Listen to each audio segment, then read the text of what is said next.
Elena Martinez wasn't the kind of person who liked attention. She never raised her voice, never made a scene, and definitely never expected to be noticed. Especially not by someone like Julian Holloway, though at that moment, she had no idea he even existed. All she knew was that it was Tuesday morning. The sun was just starting to peek through the tall windows of St. Clair's Rehabilitation Center, and Mrs. Holloway was waiting for her in room 214.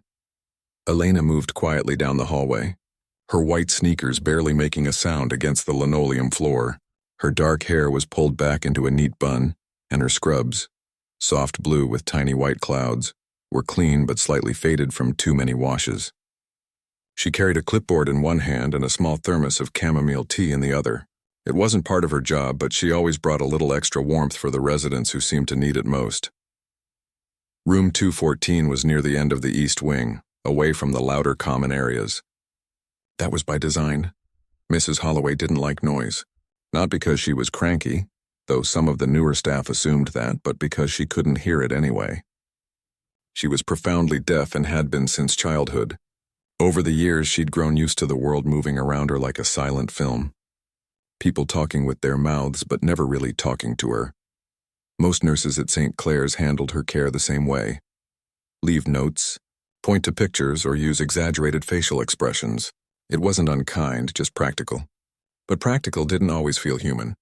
And Elena had learned a long time ago that being human mattered more than being efficient. She tapped gently on the doorframe before stepping inside. Mrs. Holloway sat by the window in her favorite armchair, wrapped in a knitted shawl the color of autumn leaves.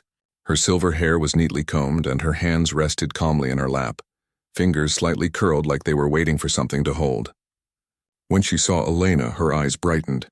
Elena didn't say a word out loud. Instead, she smiled and lifted her hands. "Good morning," she signed, her movements smooth and clear. "Did you sleep well?" Mrs. Holloway's face lit up like someone had turned on a lamp inside her.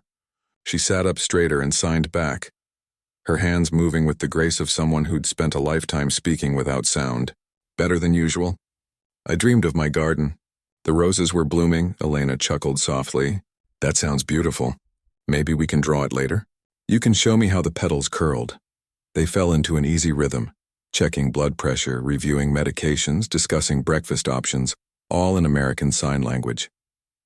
Elena had learned ASL as a child, not in a classroom, but at her grandfather's kitchen table. He'd lost his hearing after an illness when he was young, and no one in the family knew how to talk to him. So 10-year-old Elena had borrowed library books, watched grainy VHS tapes, and practiced until her fingers ached. By the time she was 12, they could joke, argue, and share secrets in silence. When he passed away 5 years later, she'd promised herself she'd never let someone feel as alone as he sometimes did. Now, years later, that promise lived on in small moments like this. As Elena gently wrapped the blood pressure cuff around Mrs. Holloway's arm, she noticed the woman's gaze flicker toward the doorway. Elena turned slightly but saw no one. Just the empty hallway, quiet and still.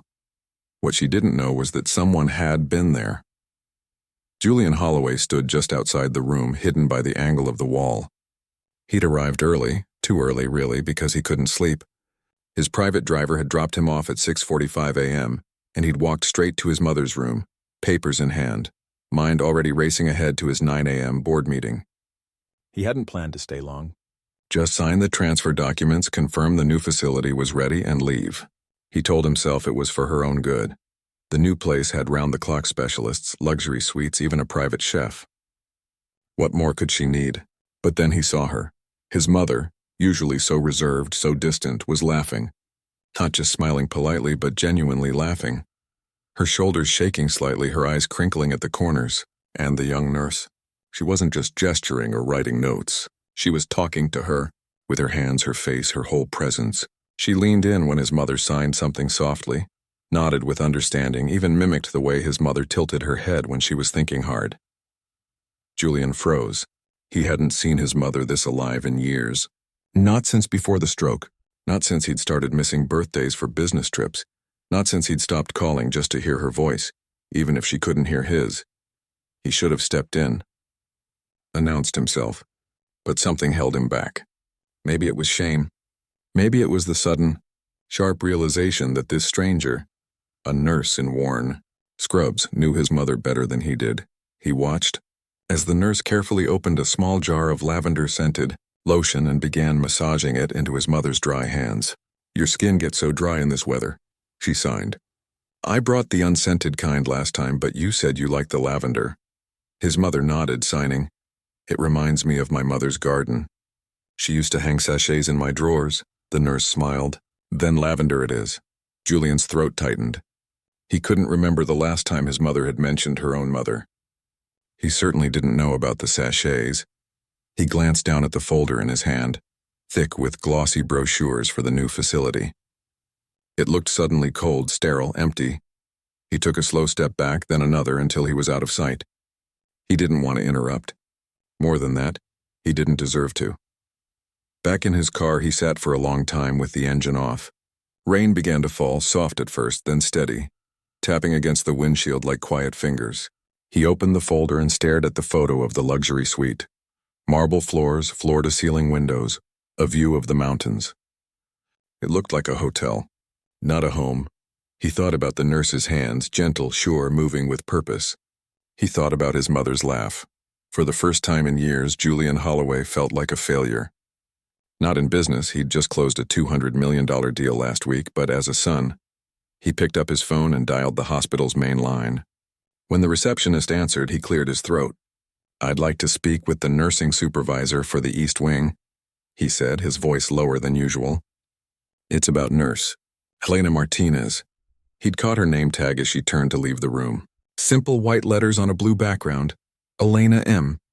He didn't know why he needed to know more about her. He just knew he couldn't unsee what he'd just witnessed. Meanwhile, back in room 214, Elena finished her rounds and gently squeezed Mrs. Holloway's hand before leaving.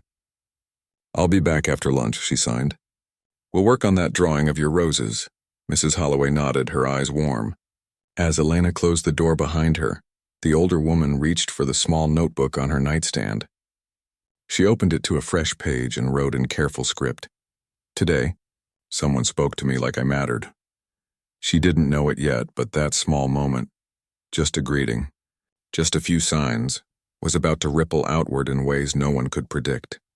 Elena walked down the hall, unaware that her quiet act of kindness had just been witnessed by one of the most powerful men in the city. She didn't think about legacy or impact. She just thought about making sure Mrs. Holloway got her favorite tea at lunch and that her slippers were warm. Because to Elena, that was enough. But sometimes the smallest gestures are the ones that change everything.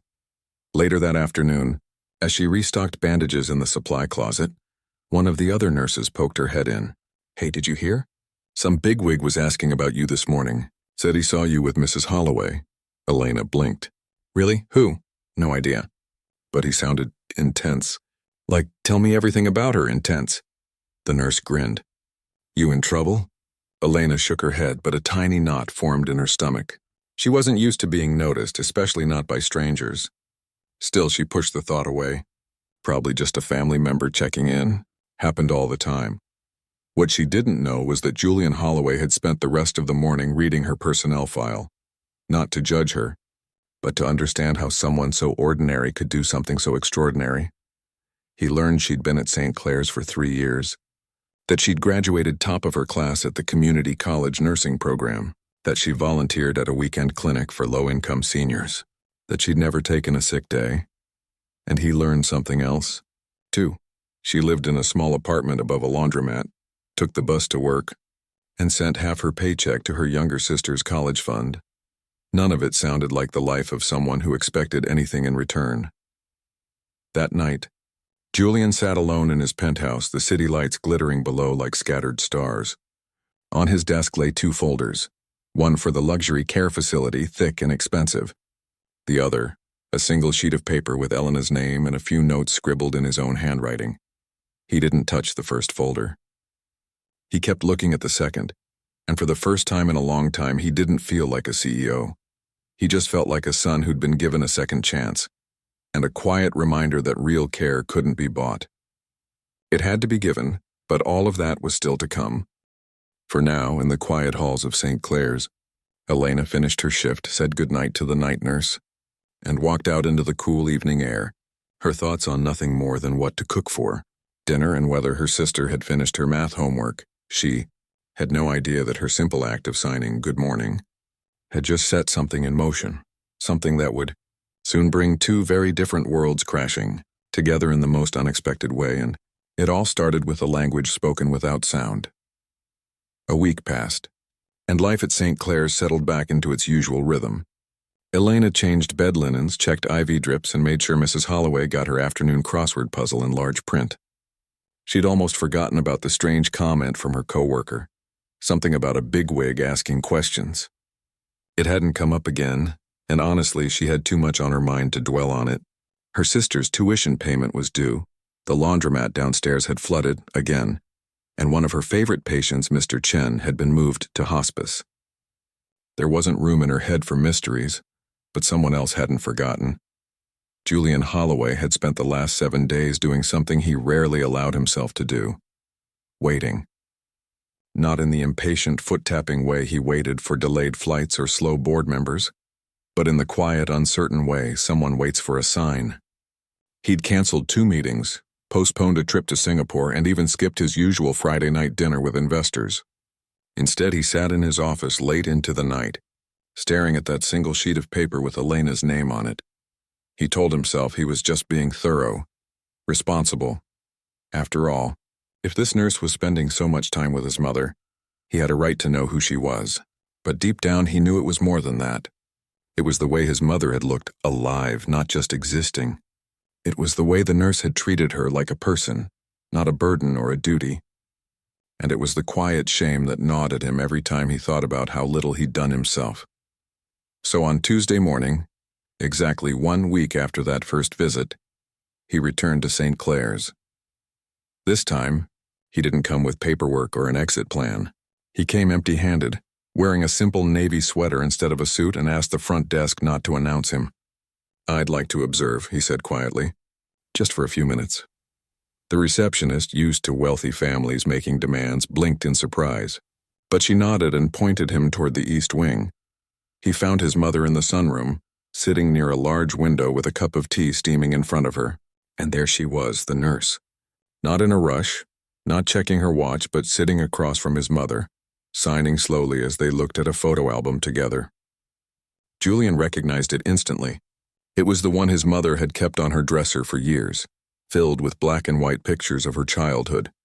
Her wedding day, him as a baby with a tuft of dark hair. He stayed near the doorway, hidden by a potted fern, and watched. The nurse pointed to a photo of a young woman in a garden, holding a basket of roses. "Is this your mother?" she signed. Mrs. Holloway nodded, her eyes soft. She grew the best roses in the county. Pink ones, red ones. Even a yellow one she named after me, the nurse smiled. "That's why you love yellow roses." "Yes," Mrs. Holloway signed. She said yellow meant joy. Even on hard days, Julian's chest tightened. He'd bought his mother bouquets for years.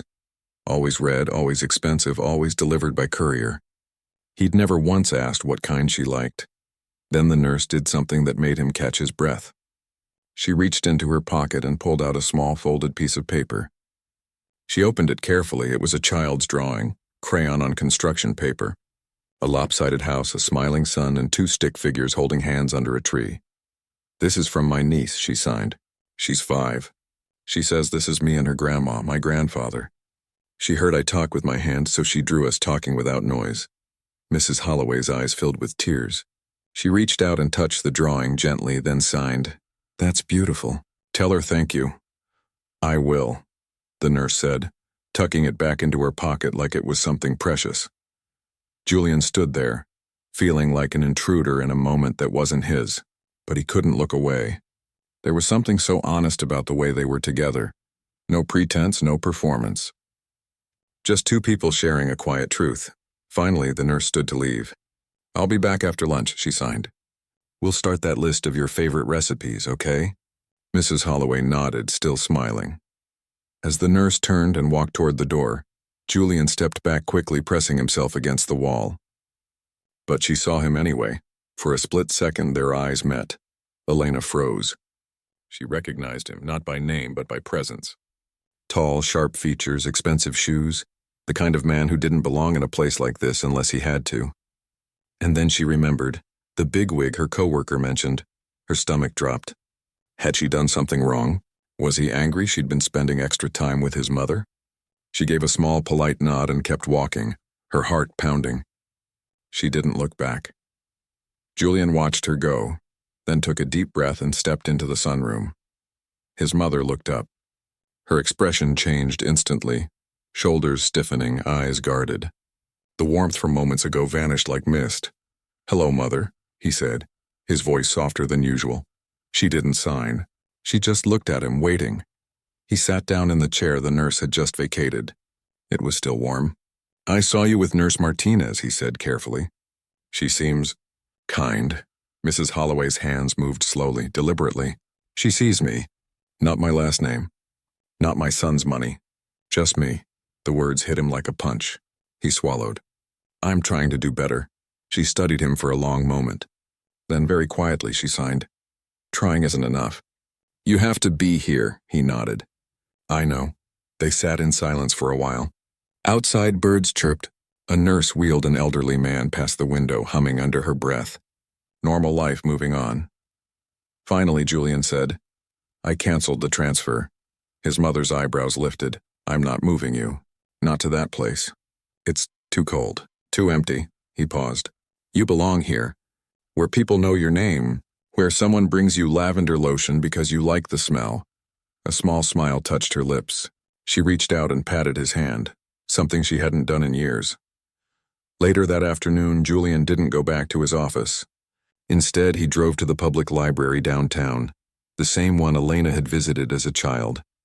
He walked through the quiet aisles until he found the section on sign language. He picked up a beginner's book, flipped through the pages, and checked it out under his own name, not an assistant's.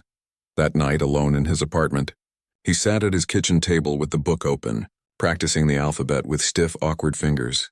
"A type C," he whispered, watching his reflection in the dark window. It felt silly. It felt important. The next morning, he called the hospital again, but this time he didn't ask about Elena's background. He asked to speak with her directly. The supervisor hesitated. "Mr. Holloway, she's on shift. I can take a message." "No," he said. "I'd like to meet her in person. Just for a few minutes. It's about my mother." There was a pause. "All right. I'll let her know you'll be here at 2 p.m. At exactly 2 p.m., Julian stood outside the staff break room, holding 2 paper cups of coffee, one black, one with a splash of oat milk, just how he'd seen her take it through the sunroom window. He felt strangely nervous, like a teenager on a first date. When Elena walked in, she stopped short. Her eyes flicked to the coffee, then back to him. "Nurse Martinez," he said, offering a cup. "I hope you don't mind. I wanted to thank you." She didn't take it right away. "For what?" "For seeing my mother. For talking to her like she matters." Elena looked down, then took the coffee. "She does matter. I know that now," he said. "But I didn't always." She studied him, the tired lines around his eyes, the way his expensive watch looked out of place next to his simple sweater. He didn't seem like the cold tycoon the tabloids described. He seemed tired, human. "I didn't do anything special," she said quietly.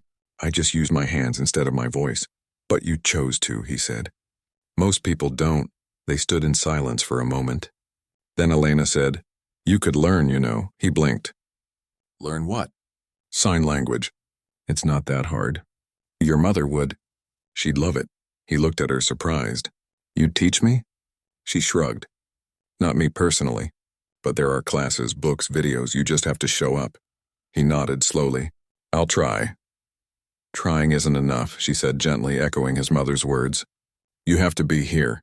He let out a small, surprised laugh. Fair enough, they didn't talk long. But before she left, Elena pulled a small notebook from her pocket and wrote something down. She tore out the page and handed it to him. It was the address of a community center that offered free ASL classes on Saturday mornings. "Beginner level," she said. "Starts at 9. He took the paper like it was gold. "Thank you." As she walked away, he watched her go, not with the gaze of a CEO assessing an employee, but with something quieter. Respect, maybe, or hope. Over the next few weeks, Julian began showing up at St. Clair's, not to sign papers, but to sit. He brought his sign language book. He practiced the alphabet with his mother, fumbling through "hello" and "how are you." He asked Elena questions when she passed by. How do you sign Rose? Or what's the sign for remember? And she answered patiently, never making him feel foolish. The staff noticed. Whispers started. Is he dating the nurse? Is he donating money? Is he finally stepping up as a son? Elena ignored the gossip. She kept her focus on her patients, on her sister's tuition, on making sure Mrs. Holloway got her favorite oatmeal with extra cinnamon, but she couldn't ignore the change in Julian. He wasn't just going through the motions. He was trying, really trying. One Saturday morning, Elena was leaving the laundromat with a basket of clean clothes when she saw him. He was standing outside the community center down the street, looking lost in a sea of students, mostly young people, retirees, a few parents with deaf children. He wore jeans and a plain shirt, no tie, no entourage. He looked completely out of place. She almost walked past. But then he saw her, their eyes met. He gave a small, awkward wave. She hesitated, then walked over. You came. I did, he said, holding up his beginner's workbook. Though I think I'm the oldest person here by 20 years. You're never too old to learn, she said. He smiled. A real one, not the polished version he used in boardrooms. My mother said the same thing. They stood there for a moment, two people from different worlds, connected by a silent language and a woman who deserved better than either of them had given her. Inside the community center, a teacher clapped her hands and signed, Welcome, everyone. Let's begin. Julian took a deep breath. Wish me luck, Elena nodded. You don't need luck. You just need to show up. And for the first time, he was doing exactly that. One rainy Thursday afternoon, Elena was called to the hospital's executive wing, a part of St. Clair's she rarely visited. The East Wing was where the patients lived, where life unfolded in slow, quiet rhythms. The executive wing was all glass, steel, and hushed voices behind closed doors. It felt like another world. She smoothed her scrubs as she walked down the polished hallway, wondering what this was about. Had she missed a form? Forgotten a signature? Her mind raced through possibilities, none of them good. She wasn't used to being summoned, especially not to a place where people wore suits instead of scrubs. When she reached the conference room at the end of the hall, the door was slightly ajar. She knocked softly. Come in, a familiar voice said. Her stomach dropped. It was him, the man she'd seen with Mrs. Holloway, the one who'd shown up with coffee and a notebook full of clumsy signs. He stood by the window, hands in his pockets, watching rain slide down the glass. He turned when she entered, and for a moment neither of them spoke. You wanted to see me? She asked, keeping her voice neutral. He nodded. Thank you for coming. He gestured to a chair. Please sit, she didn't. I'm on shift. I can't stay long. He looked at her, really looked, and she saw something in his eyes she hadn't noticed before.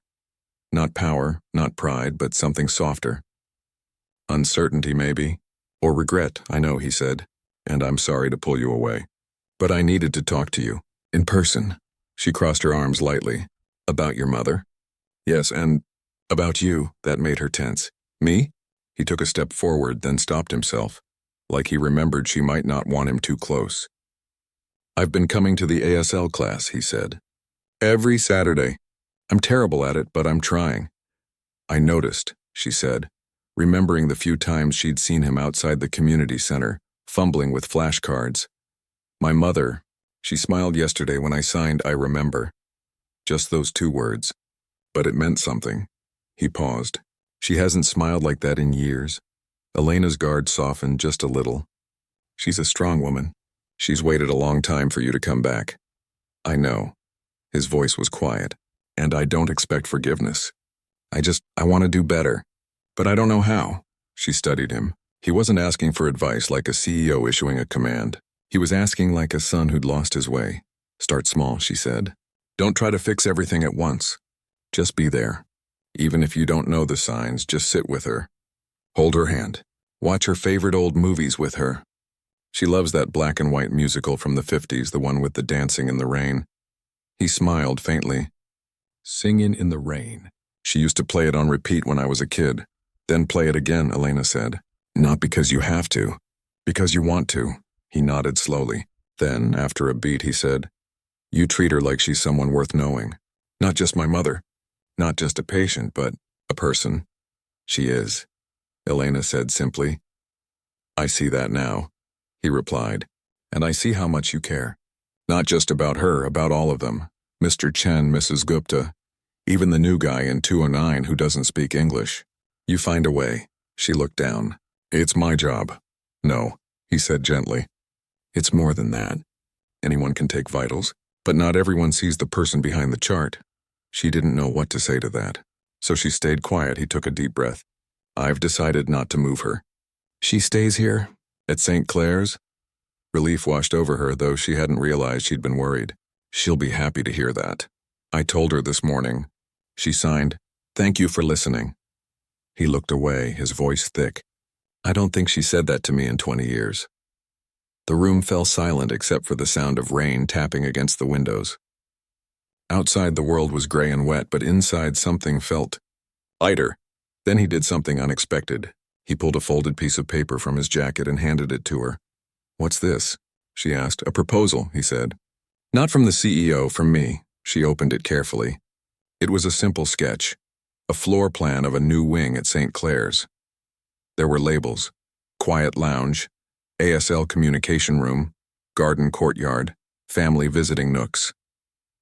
At the bottom, in neat handwriting, it read, designed with input from staff and residents. Funded anonymously. Her eyes widened. You're doing this? I want to, he said. But only if it's what the patients need, not what I think looks good on a brochure. I spoke with the nursing supervisor. She said you'd know best what would help, especially for residents who are deaf or hard of hearing. Elena looked at the drawing again. A dedicated space where people could communicate without shouting or scribbling notes. A quiet room away from the beeping machines and loud intercoms. It was everything she'd dreamed of but never thought possible. Why? She asked softly. Why now? He met her gaze. Because I finally understand that care isn't about money. It's about attention. About dignity. And you showed me that. She felt a lump in her throat. She wasn't used to being seen, not really. Not for her heart, only for her hands. I'll look it over, she said. And I'll talk to the other nurses. We'll give you honest feedback. Please do, he said. Even if it's hard to hear. She nodded, then turned to leave. But before she reached the door, he spoke again. Nurse Martinez. She paused. My name is Julian, he said. Just Julian, she looked back. I know. And for the first time, she offered a small smile. Not a professional one, a real one. After that day, things changed, not all at once, but slowly, like sunrise. Julian started visiting more often. Not just to practice signs, but to sit with his mother during meals, to help her water the small potted plant on her windowsill, to listen, really listen, as she shared stories from her youth. He brought old photo albums from home, and together they labeled them in both English and ASL gloss. Elena watched from a distance, careful not to intrude, but she couldn't help noticing the shift. The way his mother's shoulders relaxed when he entered the room, the way he no longer checked his watch every 5 minutes, the way he laughed, actually laughed at her jokes, even when he didn't fully understand the signs yet. One afternoon, Elena found him in the sunroom, struggling to sign the word for butterfly. His fingers kept twisting the wrong way. Like this, she said, stepping closer. She didn't touch his hands, but she showed the motion slowly, thumb and fingers fluttering like wings. He tried again. Closer this time. Good, she said. You're getting it. He looked up at her. It's harder than it looks. Everything worth doing is, she replied. He smiled. My mother says you used to draw with her grandfather. She nodded. He loved sunsets, said they were the only thing that stayed the same no matter how much the world changed. He sounds like a wise man. He was. She hesitated. He'd be proud of you. For trying. Julian looked down, touched. I wish I'd started sooner. We start when we can, she said. Not when we should. Those words stayed with him. Meanwhile, hospital gossip swirled. Some said the Tycoon was sweet on the quiet nurse. Others said he was just using her to look good in the press. A few even whispered that she was after his money. Elena ignored it all. She'd grown used to being underestimated. But the rumors still stung, especially when a new nurse asked her point blank, Are you and Mr. Holloway? You know, a thing? No, Elena had said firmly. We're not. But the question lingered in her mind. Not because she wanted it to be true, she barely knew him, but because she feared people would stop seeing her as a nurse and start seeing her as someone chasing something she wasn't. She doubled down on her work, took extra shifts, volunteered to train new staff on basic ASL phrases, started a small memory box project where residents could store meaningful objects, old letters, seashells, wedding rings, and share their stories. Julian heard about it, and one day he brought a small wooden box to his mother's room. Inside was a yellow rose pressed between wax paper, a photo of her as a young woman, and a tiny sachet of dried lavender. She cried when she saw it, he told Elena later, his voice thick with emotion. She said it was the first time in years she felt like someone remembered who she used to be. Elena didn't say anything. She just nodded, her eyes a little shiny. That weekend, she went to the community center again, not to teach, but to practice her own signing with a group of seniors. She was surprised to see Julian there, sitting in the back, notebook open, brow furrowed in concentration, after class. He walked with her to the bus stop. "You didn't have to come," she said. "I wanted to," he replied. "Besides, I still can't sign grateful without mixing up the fingers." She laughed. "It's okay. Your mother understands your heart even when your hands fumble." They stood under the awning as the bus rumbled in the distance. Rain had stopped and the air smelled clean. "You know," he said slowly, "I used to think success was about building things, companies, empires, legacies. But watching you, I think real success is about connecting, about making someone feel seen." She looked at him, really looked, and for the first time she saw not a billionaire, not a CEO, but a man trying to mend what he'd broken. "Then you're on the right path," she said. The bus arrived. She stepped on but turned before the doors closed. "Keep practicing," she called out. He raised his hand in a wobbly sign for okay. She smiled all the way home. Back at the hospital, Mrs. Holloway began signing more to other staff, to visitors, even to the kitchen aide who brought her meals. She started a small ASL club for interested residents. Attendance was low at first, but it grew, and every time someone joined, she'd beam with pride. One evening, as Elena helped her into bed, Mrs. Holloway signed, "He's different now." "I see that," Elena replied. "He listens, not just with his ears, with his eyes, his heart." Elena tucked the blanket around her. "That's all anyone really wants." Mrs. Holloway reached out and squeezed her hand. "Thank you for showing him how." Elena didn't know what to say to that, so she just signed, "Good night, Mrs. Holloway." And as she walked down the quiet hallway, she realized something. She wasn't just helping a patient anymore. She was part of something bigger, a quiet healing, not just for a mother and son, but for herself, too, because in showing them how to connect, she'd remembered why she'd become a nurse in the first place, not for praise, not for recognition, but because every person, no matter their age, their hearing, their bank account, deserves to be spoken to like they matter, and sometimes the most powerful words are the ones never spoken at all. The new wing at St. Clair's didn't open overnight. It took months, permits, blueprints, quiet conversations with the hospital board, and more than a few skeptical looks from staff who'd seen wealthy donors make big promises that vanished like smoke. But this time was different. Every decision came back to one question: what would actually help the residents? Not what looked impressive in a press release, not what would earn a plaque on the wall, but what would make someone's day a little easier, a little kinder. Elena found herself in meetings she never expected to attend, sitting across from architects, therapists, and even Julian, who now came to the hospital in worn jeans and a soft sweater instead of a tailored suit. He listened more than he spoke. When the occupational therapist suggested adjustable height tables for wheelchair users, he nodded and wrote it down. When Elena mentioned that fluorescent lights could be overwhelming for people with sensory sensitivities, he asked about warm-toned LEDs instead. He didn't argue. He didn't override. He just absorbed. One afternoon, as they reviewed fabric samples for the lounge chairs, he turned to her and said, "You know, I used to think care meant paying for the best. Now I see it means paying attention." She looked up from the swatch of soft blue cotton in her hand. "That's the hardest part, isn't it? Paying attention when the world's pulling you in 10 directions. He gave a small, tired smile. "I used to think silence meant nothing was happening. Now I know it's where the real work happens." The project moved forward quietly but steadily. And as it did, something else shifted between them. Not romance, not friendship exactly, but a kind of trust that grew in the spaces between words. They'd exchange notes on his mother's progress, share ideas for the new wing, or simply stand side by side in the sunroom, watching Mrs. Holloway teach another resident how to sign thank you. There was no grand declaration, no dramatic moment, just two people learning slowly how to be human together. Then came the day Julian asked about her dream. They were in the nearly finished sensory-friendly lounge, soft lighting, sound-absorbing walls, chairs with extra padding, and a small library of large print books and ASL story videos. He'd just installed a hearing loop system so residents with hearing aids could listen clearly to music or announcements. "It's perfect," Elena said, running her hand along the smooth edge of a wooden table. "She's going to love this." "She already does," he said. "She signed home when I showed her the plans." Elena smiled. But then he turned to her, his expression serious. "You've given so much to this place. To her, to everyone here. What do you want for yourself?" The question caught her off guard. No one had ever asked her that, not really.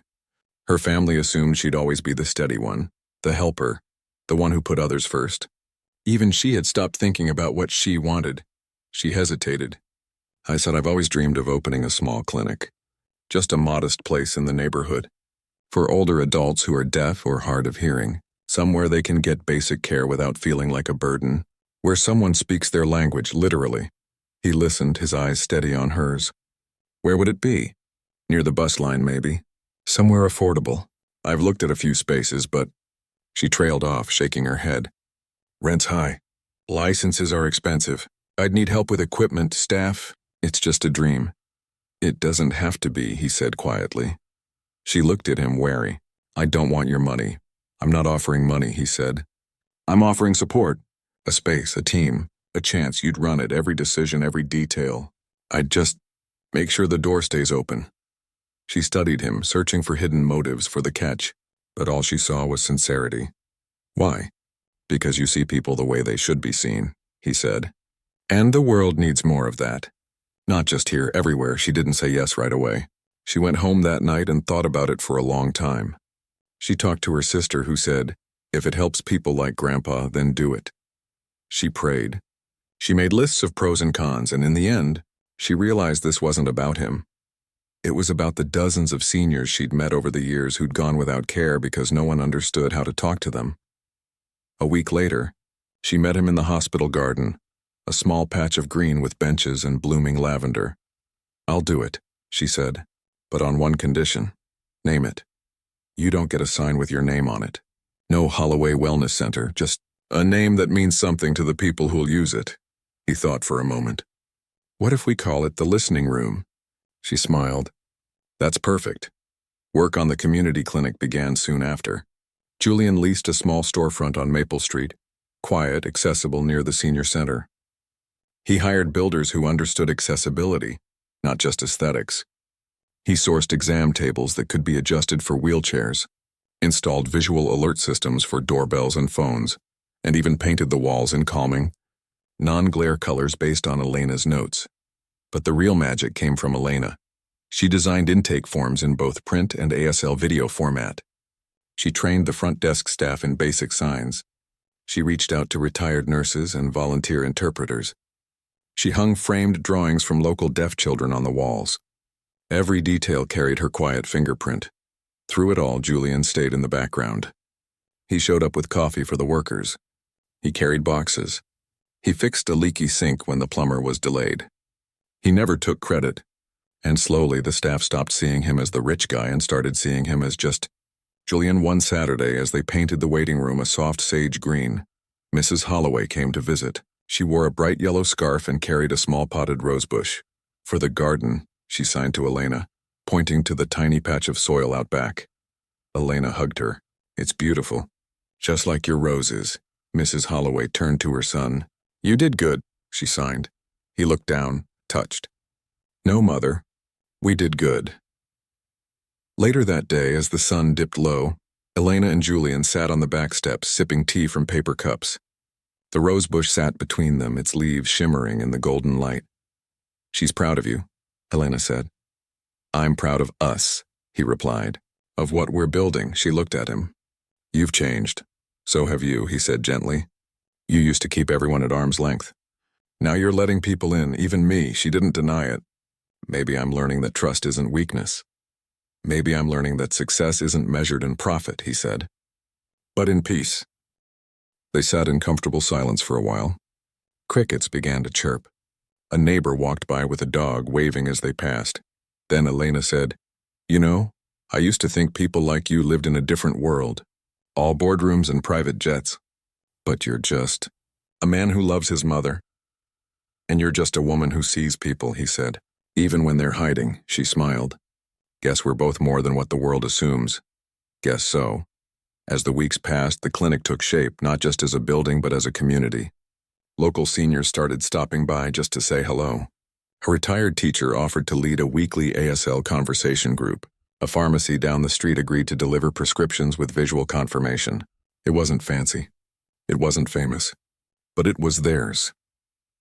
One evening, after a long day, Elena stayed late to organize medical files.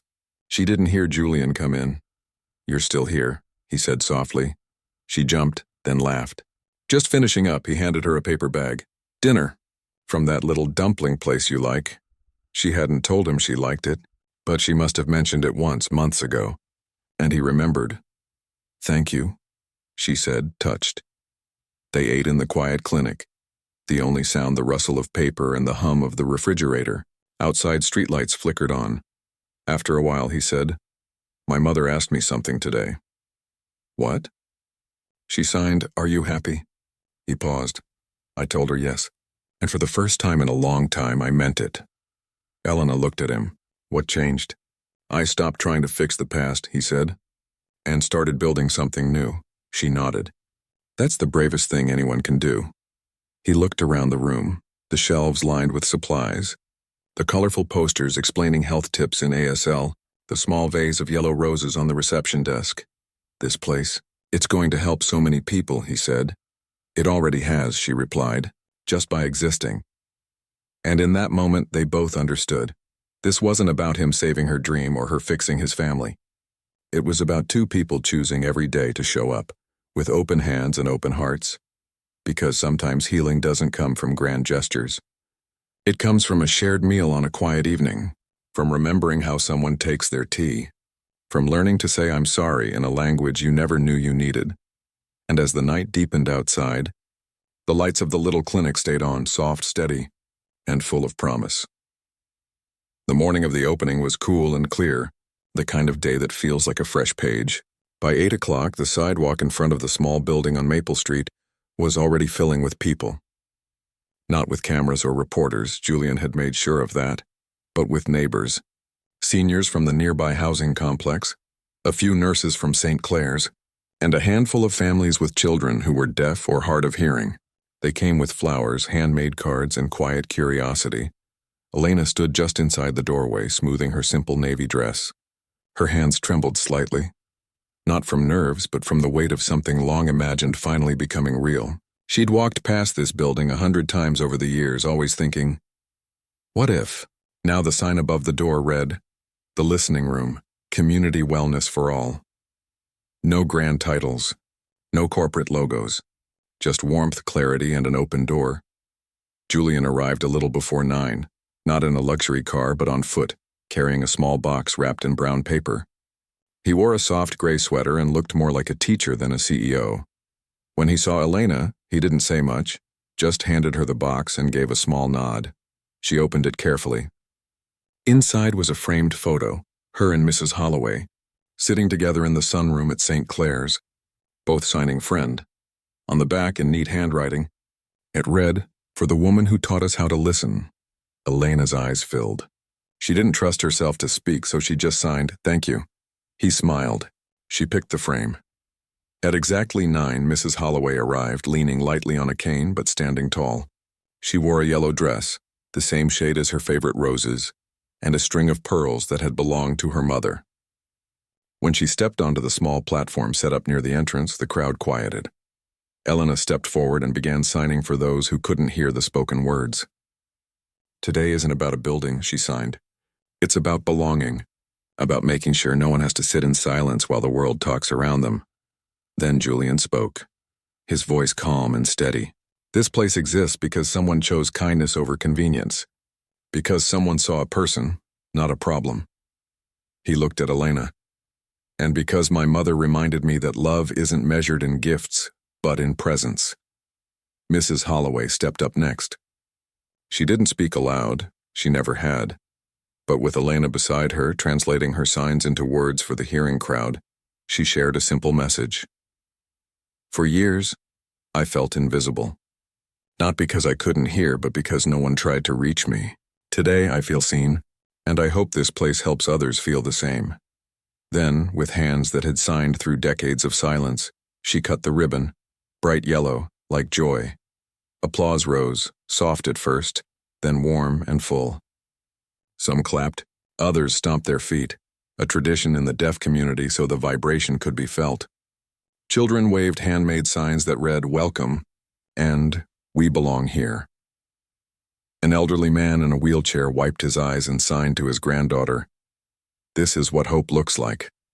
Inside, the clinic was alive with gentle movement. People explored the quiet exam rooms, the cozy waiting area with its soft chairs and shelves of ASL storybooks, the small garden out back where Mrs. Holloway's rosebush now bloomed. A volunteer interpreter helped a woman fill out her first intake form. A retired nurse checked blood pressure for a man who hadn't seen a doctor in years because no one understood me. Elena moved through it all like a quiet current, greeting, guiding, listening. She didn't give speeches. She just made sure everyone felt welcome. Julian stayed near the back, watching. He didn't need to be center stage anymore. He found his place in the corners, refilling the water pitcher, adjusting a crooked painting, helping an older man find the restroom. At one point, a little girl tugged his sleeve and signed clumsily. "You tall." He knelt down and signed back slowly. "Yes, but you're brave." She grinned and ran off. Later, as the crowd thinned and the afternoon sun slanted through the windows, Elena found him in the garden, gently adjusting the strap on his mother's hearing aid, a new one he'd specially ordered, lightweight and paired with a visual alert system. "She says it's the clearest she's heard in years," he said softly. Elena smiled. "You didn't have to go to all that trouble." "I wanted to," he said. "Besides, it's not trouble when it matters." They sat on the wooden bench beneath the small trellis now covered in climbing jasmine. The scent was sweet and calming. "You know," Elena said after a while, "I used to think people like you lived in a world I'd never understand. All power, all distance. And I thought people like you were just part of the background," he admitted. "Doing a job, keeping things running. I didn't see the heart behind it." "We were both wrong," she said. "Good thing we had time to learn," he replied. "They didn't talk about the future, not in plans or promises. There was no talk of romance, no grand declarations. What they had wasn't defined by labels, but by something deeper, shared purpose, quiet respect, and the kind of trust that grows when two people choose to show up, again and again without expecting anything in return." A few days later, Elena received a letter, not an email, not a text, but a real letter, handwritten on thick cream paper. It was from a woman whose father had visited the clinic for the first time. He was 82, deaf since birth, and had never had a doctor who could communicate with him directly. For the first time, she wrote, he left an appointment smiling. He said, "They saw me." Elena pinned the letter to the bulletin board in the staff room, right next to a child's drawing of two hands signing, "Thank you." Weeks turned into months. The listening room became more than a clinic. It became a gathering place. There were weekly coffee mornings, ASL storytelling nights, even a small choir that sang using both voice and sign. Julian continued to support it quietly, funding supplies, fixing the leaky faucet, showing up every Saturday to help with the community lunch. But he never took credit, and Elena never asked him to. Their relationship remained undefined, not because they were avoiding something, but because they'd found something better than a title. They were partners in care, friends in purpose, two people who had once been strangers, now bound by a shared belief that everyone deserves to be heard, even in silence. One evening, as autumn leaves began to fall, Elena stayed late to organize donation records. Julian came by with 2 mugs of hot cider. "You work too hard," he said, handing her one. "And you show up too often," she teased. "Someone has to keep you company," he said, Sitting beside her, they sat in comfortable silence, watching the streetlights flicker on outside. A couple walked by holding hands. A dog barked in the distance. Normal life unfolding gently. Then he said, "My mother asked me something today." "What?" She signed, "Are you lonely?" He paused. "I told her no, because I found a kind of family I didn't know I was missing." Elena looked at him. "Me too. Not the family of blood, but the family of choice, the people who see you, stay with you, and help you become who you're meant to be." As the months passed, St. Clair's began to change too. Inspired by the new wing and the quiet success of the listening room, more staff took ASL classes. Families visited more often. The atmosphere grew warmer, more connected. Mrs. Holloway, now a regular at the Saturday ASL circle, became something of a local legend, known for her sharp wit, her love of yellow roses, and her unwavering belief that kindness is a language everyone understands, if they're willing to learn. One spring morning, Elena arrived at the clinic to find Julian waiting on the steps, holding a small potted plant. "For the waiting room," he said.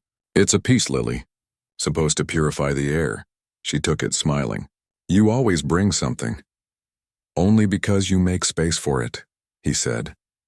Inside, the clinic hummed with its usual quiet rhythm. A nurse signed fluently with an elderly patient. A child laughed as she played with a tactile learning toy. Sunlight streamed through the windows, catching dust motes like tiny stars. Elena placed the lily on the reception desk, next to the vase of yellow roses that never seemed to run out. Later that day, as she walked home under a sky streaked with pink and gold, she thought about how it all began, with a simple greeting, a few signs. A moment of human connection that no one expected to matter, but it did. Because sometimes, the smallest acts, spoken without sound, echo the loudest. And in a world that often shouts, the quietest voices are the ones that change everything. 2 years had passed since the yellow ribbon was cut on Maple Street, and the listening room had settled into the neighborhood like an old friend. It wasn't flashy, it didn't make headlines, but on any given Tuesday morning you'd find it full of quiet life. Seniors sipping tea while signing about their gardens, a young mother practicing ASL with her toddler, a retired teacher leading a gentle chair yoga class with visual cues instead of spoken instructions. The walls were now covered in framed drawings from local kids, photos of community events, and a growing wall of thanks filled with notes from people who'd finally felt seen. Elena still arrived early every day, though she no longer trembled at the door. She'd grown into her role not as a boss, but as a steady presence, the kind of person others leaned on without even realizing it. She'd hired 2 more nurses, both fluent in ASL, and trained the front desk staff to greet every visitor with a smile and a sign for welcome. The clinic had even started offering free hearing screenings and fitting low-cost amplified phones for those who needed them. It wasn't perfect, but it was working, and that was enough. Julian still came by every Saturday, though no one called him the Tycoon anymore. Around here, he was just the man who fixed the coffee machine, restocked the bookshelf, and always remembered to bring extra cookies for the children's story hour. He'd long since stopped wearing suits to the clinic. Now it was flannel shirts, worn jeans, and the same soft sweater his mother had once knitted for him. Now slightly frayed at the cuffs, but never replaced. He and Elena had never defined what they were to each other. They didn't need to. They shared coffee on quiet afternoons. They debated paint colors for the new exam room. They sat together in the garden when the world felt heavy. There was no romance in the dramatic sense, no grand confessions or sweeping gestures. But there was something deeper, a quiet understanding that they were building something meaningful, side by side without needing to own each other. Mrs. Holloway, now 90, had become the heart of it all. She came every week not as a patient but as a teacher. She led a small group called Stories in Silence, where elders shared memories using signs, drawings, and old photographs. Sometimes she'd bring her old recipe box, and together with Elena, they'd make her famous lavender shortbread, doubling the batch so there'd be enough for everyone. Her hands moved slower now, her signs a little less sharp, but her eyes still sparkled when someone new joined the circle. One crisp October morning, a young woman walked into the clinic, hesitant, clutching a folder to her chest. She was in her late 20s with tired eyes and a faded hospital bracelet still on her wrist. She didn't speak right away. Instead, she looked around, really looked. as if checking whether this place was safe. Elena noticed her from across the room. She didn't rush over.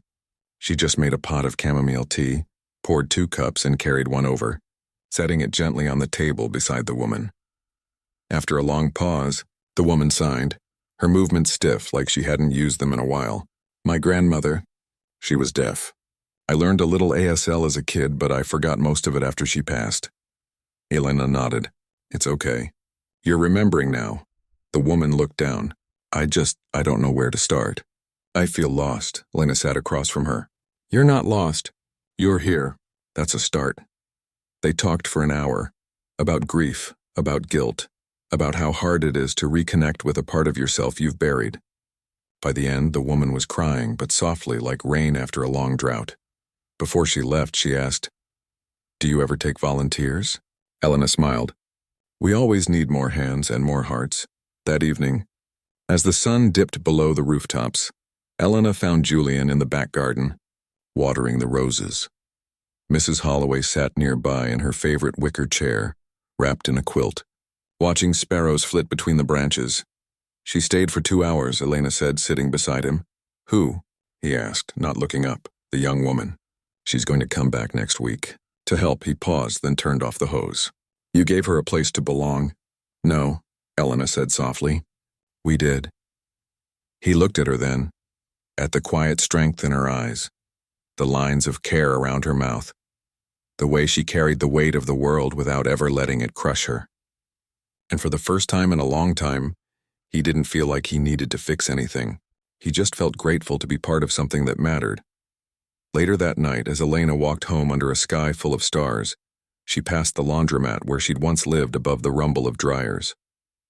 She didn't live there anymore. She'd moved into a small apartment just 3 blocks away, close enough to walk to the clinic, close enough to visit her sister on weekends, close enough to feel rooted. Her phone buzzed in her pocket. A text from Julian. Mrs. H fell asleep smiling today. She said the garden smells like joy. Elena smiled and typed back. Then we did something right. She didn't need more than that. Because the truth was, none of them had set out to change the world. They'd only tried to be kind, to listen, to show up, to remember that every person carries a story worth hearing, even if it's told without sound.